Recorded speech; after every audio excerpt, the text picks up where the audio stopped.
रही थी ये भूल जाएंगे, सरकार सोच रही थी कि ये पीछे हट जाएंगे, सरकार सोच रही थी कि अगर मीडिया नहीं दिखाएगी तो किसानों का मुद्दा खत्म हो जाएगा। नमस्कार, मैं हूं धर्मेंद्र, आप देख रहे हैं ऑनलाइन न्यूज इंडिया। किसान अगर बोना जानता है तो किसान काटना भी जानता है।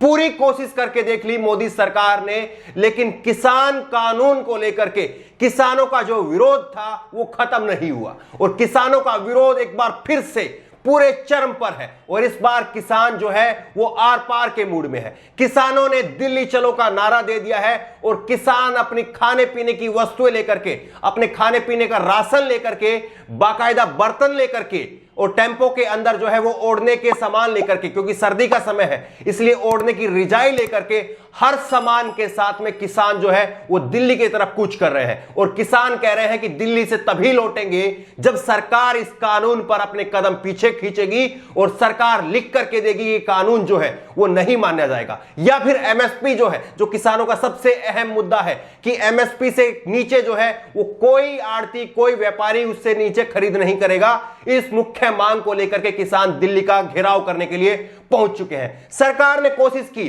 कि सरकार सोच रही थी कि किसान भूल जाएंगे, सरकार सोच रही थी कि किसानों का मुद्दा जो है वो मीडिया अगर नहीं दिखाएगी तो खत्म हो जाएगा, लेकिन ये मुद्दा खत्म नहीं हुआ और मुद्दा लगातार बढ़ता रहा। देश के किसान जो है, खास करके पंजाब में जिस तरह से विरोध हो रहा था, पहले रेल की पटरियों पर किसान जो है बैठे रहे, रात रात भर रेल की पटरियों पर किसान सोते रहे, उसके बावजूद जो है सरकार झुकने को तैयार नहीं हुई। और अब देखिए सरकार जो है किस तानाशाही के साथ में जो है इस आंदोलन को कुचलना चाहती है। आप ये खबर देखिए, 52 से ज्यादा, 52 से ज्यादा किसान नेता सोते हुए हिरासत में लिए गए, पंजाब बॉर्डर सील कर दिया गया है और आरएएफ की टीम, रैपिड एक्शन फोर्स की टीम जो है वो बुलाई गई है। और मुख्यमंत्री, बीजेपी के मुख्यमंत्री, हरियाणा के मुख्यमंत्री मनोहर लाल खट्टर, उन्होंने कहा है कि किसान संगठन दिल्ली कूच वापस ले ले, एमएसपी बना रहेगा। हर बीजेपी का नेता यही कहता है कि एमएसपी बना रहेगा, लेकिन सरकार लिखित में नहीं देती है और किसान इसी बात पर अड़े हुए हैं कि आप लिख करके दीजिए कि जो मिनिमम सपोर्ट प्राइस है, जो कम से कम जो प्राइस सरकार की तरफ से तय किया जाता है, उससे नीचे कोई व्यापारी नहीं खरीदेगा हमारी फसलों को, ये आप लिख करके दीजिए। ये किसानों की सबसे मुख्य, सबसे अहम मांग है। और क्या आपको लगता है कि यह मांग वाजिब नहीं है? क्या यह मांग बिल्कुल सही नहीं है? आगे आप खबर देखिए, कुंडली बॉर्डर पर भी नाकेबंदी की गई, कई जिलों में धारा 144 लागू, आरएएफ की 5 और पुलिस की 14 अतिरिक्त कंपनियां तैनात कर दी गई हैं। किसान संगठनों को पंजाब से आने व दिल्ली जाने से रोकने का मकसद है, यानी पंजाब का जो किसान आ रहा है वो हरियाणा में घुस नहीं पाए और हरियाणा का किसान या हरियाणा से जो किसान है वो दिल्ली की तरफ नहीं घुस पाए, इसलिए दोनों तरफ से जो है वो हरियाणा पुलिस ने, बीजेपी की सरकार ने पूरी घेराबंदी की है। लेकिन उसके बावजूद जो है किसान अपनी इस कूच को लेकर के अड़े हुए हैं और किसानों ने जो है बैरिकेड को तोड़ते हुए, किस तरह से किसान जो है वो पुलिस की घेराबंदी को तोड़ते हुए दिल्ली की तरफ बढ़ रहे हैं, आप खुद से देखिए। रखा है कि किसी भी तरह से किसान जो है वो दिल्ली नहीं पहुंच पाए और किसानों के जो तमाम नेता है उनकी अलग अलग जगह से गिरफ्तारी हो रही है। रात को सोते हुए किसानों को जो है वो गिरफ्तार किया जा रहा है। एक खबर आप और देखिए, दिल्ली कूच से पहले 12 किसान नेता गिरफ्तार, वजह पूछने पर पुलिस बोली ऊपर से आदेश है। बताइए कि ऊपर से आदेश दिए गए हैं कि सोते हुए किसानों के नेताओं को ही आप गिरफ्तार कर लीजिए। मोदी सरकार के 3 नए कृषि कानून को खिलाफ चल रहे किसान आंदोलन के तहत किसानों द्वारा 26 और 27 नवंबर को दिल्ली पुलिस के ऐलान के बाद फतेहाबाद जिले सहित हरियाणा में बीती रात अलग अलग जगह पर कई किसान नेताओं के घर छापेमारी हुई। किसान नेताओं के मुताबिक आरोप लगाया है कि बिना किसी वारंट के हरियाणा में फतेहाबाद, हिसार, झज्जर, सिरसा सहित कई जगह पर लगभग 12 किसान नेताओं की गिरफ्तारी की गई है।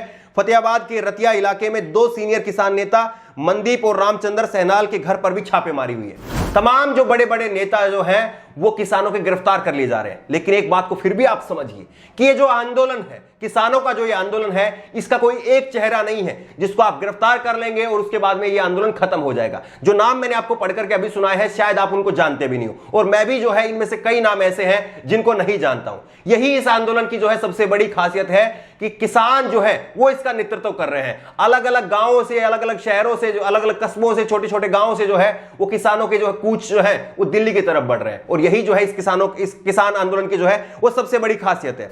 मांगों को लेकर के किसानों ने किया दिल्ली कूच, रामलीला मैदान में जुटने पर मनाही, जंतर मंतर पर केवल 100 लोगों के जुटने की स्वीकृति है। ये जो है वो दिल्ली पुलिस की तरफ से कहा जा रहा है कि कोरोना महामारी का जो है वो दौर चल रहा है, ऐसे में जो है वो आप केवल 100 लोग से ज्यादा जो है वो जंतर मंतर पर और दिल्ली के जो है रामलीला मैदान में जुट सकते हैं, उससे ज्यादा लोग नहीं जुट सकते। और इसीलिए जो है किसानों को दिल्ली बॉर्डर पर रोकने की तैयारी में दिल्ली पुलिस जो है वो पूरी तरह से दिख रही है। दिल्ली चलो से पहले ही धर लिए गए किसान नेता स्वराज इंडिया के योगेंद्र यादव का दावा, कहा सरकार घबराई हुई है। ये योगेंद्र यादव ने कहा है। स्वराज इंडिया के प्रमुख योगेंद्र यादव ने दावा किया है कि दिल्ली चलो से पहले कई किसान नेताओं को हिरासत में ले लिया गया है। उनका कहना है कि सरकार घबराई हुई है। और ये सबसे बड़ी बात यह है, सबसे बड़ी खबर ये देखिए, दैनिक भास्कर की यह खबर है। दैनिक भास्कर की इस खबर में लिखा है, अगर दिल्ली के मुख्यमंत्री किसान हितैषी हैं तो दिल्ली में किसानों के ठहरने, खाने पीने व मेडिकल का प्रबंध करें। ये जो है वो अरविंद केजरीवाल के लिए भी किसानों ने अब लाइन खींच दी है। लाइन खींच दी है कि आप या तो इस तरफ हो जाइए या आप इस तरफ आ जाइए। किसानों ने साफ तौर पर कह दिया है कि अगर आप अपने आप को जो है किसान हितैषी कहते हैं तो दिल्ली के अंदर आप किसानों के रहने, खाने पीने, उनके मेडिकल का प्रबंध करिए। अगर आप किसानों के साथ में हैं तो आप लाइन के इधर आ जाइए, और अगर आप किसानों के हितैषी नहीं है और ये काम नहीं कर सकते हैं तो आप लाइन के उधर चले जाइए और मौजूदा सरकार बीजेपी सरकार के साथ में आप खड़े हो जाएंगे, ये मान लिया जाएगा।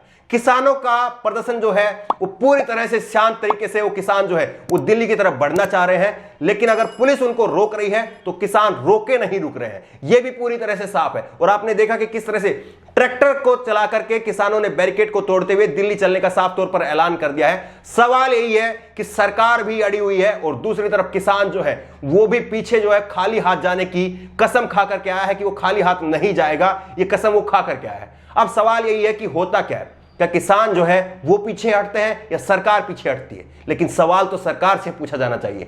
किसान पीछे हटे इसमें आपकी बहादुरी नहीं है, किसान पीछे हटे इसमें आपकी जीत नहीं है। आपकी जीत इसमें है कि आप किसानों के साथ खड़े हों और किसानों की जो समस्या है, किसानों की जो मुख्य मांग है एमएसपी को लेकर के, उसको लेकर के सरकार लिखित में आश्वासन दे। इस खबर को लेकर के, इस वीडियो को लेकर के और किसानों का जो कूच है इसको लेकर के आपकी जो भी राय हो नीचे कमेंट बॉक्स में अपनी राय जरूर दें। उसी तरह की तमाम खबरों के लिए ऑनलाइन न्यूज़ चैनल को सब्सक्राइब करें, साथ में जो बेल आइकन बनी, जो घंटी बनी हुई है उसको जरूर दबाएं ताकि जैसे कोई वीडियो अपलोड करें उसकी नोटिफिकेशन आपको तुरंत मिल सके। धन्यवाद। इस खबर को अभी लाइक करें, शेयर करें, अभी चैनल को सब्सक्राइब करें और घंटी जरूर दबाएं।